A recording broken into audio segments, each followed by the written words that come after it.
তাই সে তার বাচ্চাকে মাদ্রাসায় পাঠায়। কেন পাঠায় জানো? পাঠায় এই জন্যে যে সে শুনছে যে তার সন্তান যদি একজন আলেম হয়, তার সোয়াবের ভাগে হয়তো সে জান্নাত পাবে। সে শুনছে তিরমিজি শরীফের হাদিস মতে 10 জনকে সুপারিশ করতে পারে জান্নাতে নেওয়ার জন্য। একজন আলেম, যিনি একজন ভালো মুসলমান, যিনি ভালোভাবে কোরআন আমৃত্যু মুখস্থ রাখতে পারেন।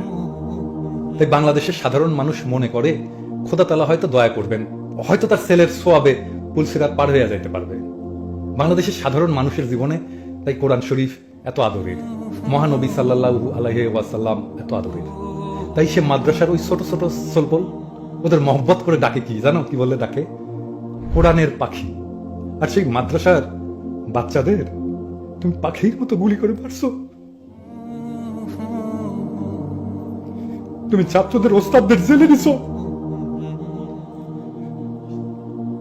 সাধারণ মানুষ তোমাকে কোনোদিন ক্ষমা করবে? শোনো শুভু, তুমি মুরব্বী মানুষ, ছোট হয়ে মুরব্বীদের উপদেশ দেওয়া আমার মানায় না। তাও তোমার হাউস, তুমি দেশ চালাবা। দেশ কেমনে চালাইতে হয় জানো? কঠিন না কাজটা, কাজটা সহজ। খলিফা হারুন রশিদ এই কাজটা করতেন।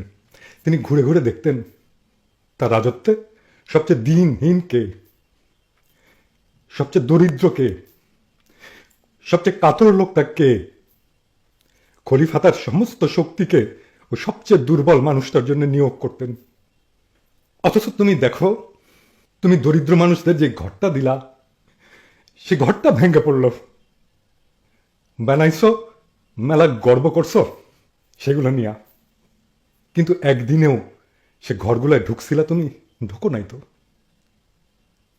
বড়লোকদের বিল্ডিং বানাইছো অনেক। এই যে কাকরাইলে বিচারপতিদের নজর কাড়া বিল্ডিং বানাইলে আমি গেছিলাম, ওইটা তো ভাঙে না। গরিবের ঘরটাই ভাঙে।